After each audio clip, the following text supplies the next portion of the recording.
উন্নয়ন প্রকল্প বাস্তবায়নে ব্যয় সাশ্রয় এবং জনকল্যাণকে সর্বোচ্চ অগ্রাধিকারের নির্দেশ দিয়েছেন প্রধানমন্ত্রী তারেক রহমান। প্রকল্প বাস্তবায়নে দীর্ঘসূত্রিতার যৌক্তিক কারণ তদন্ত করার নির্দেশ দিয়েছেন সরকার প্রধান। 2025-2026 অর্থ বছরের দশম একনেক সভায় উত্থাপিত 17টি প্রকল্পের 15টি অনুমোদন হয়েছে। বিস্তারিত আকবর হোসেন সুমনের রিপোর্টে।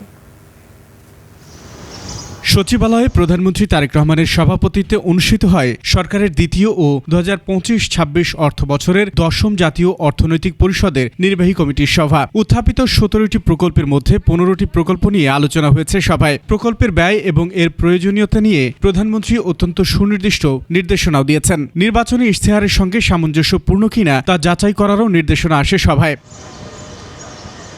সভা শেষে গণমাধ্যমে প্রধানমন্ত্রীর নির্দেশনা তুলে ধরেন পরিকল্পনা প্রতিমন্ত্রী। সাশ্রয়ী হতে হবে ব্যয়ের দিক থেকে, 1 নম্বর। 2 নম্বর হচ্ছে যে ব্যয়গুলো কোন কোন খাতে হচ্ছে সেগুলো যৌক্তিকতা নির্ধারণ করতে হবে।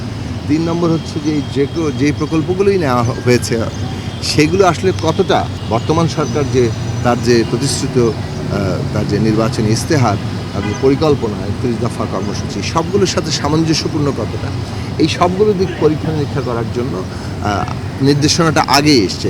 এছাড়া প্রাণ প্রকৃতি রক্ষা করে কিভাবে টেকসই উন্নয়ন করা যায় সে বিষয়েও প্রধানমন্ত্রী বিশেষ পর্যবেক্ষণ দিয়েছেন বলে জানানো হয়। প্রত্যেকটা বিষয়ই আসলে অনেক দূর পর্যন্ত কিভাবে জনগণের জীবনের উন্নতি এবং আমাদের এখানে একটা টেকসই আমাদের প্রাণ প্রকৃতিকে রক্ষা করে কিভাবে উন্নতিটা করা যায় সেই সবগুলো দিক থেকে কিন্তু বিচার করা আছে। সিদ্ধান্ত অনুযায়ী বিগত সময়ের চলমান ও প্রস্তাবিত প্রকল্পগুলো পুনর্বিবেচনার আলোচনা হয় একনেক সভায়।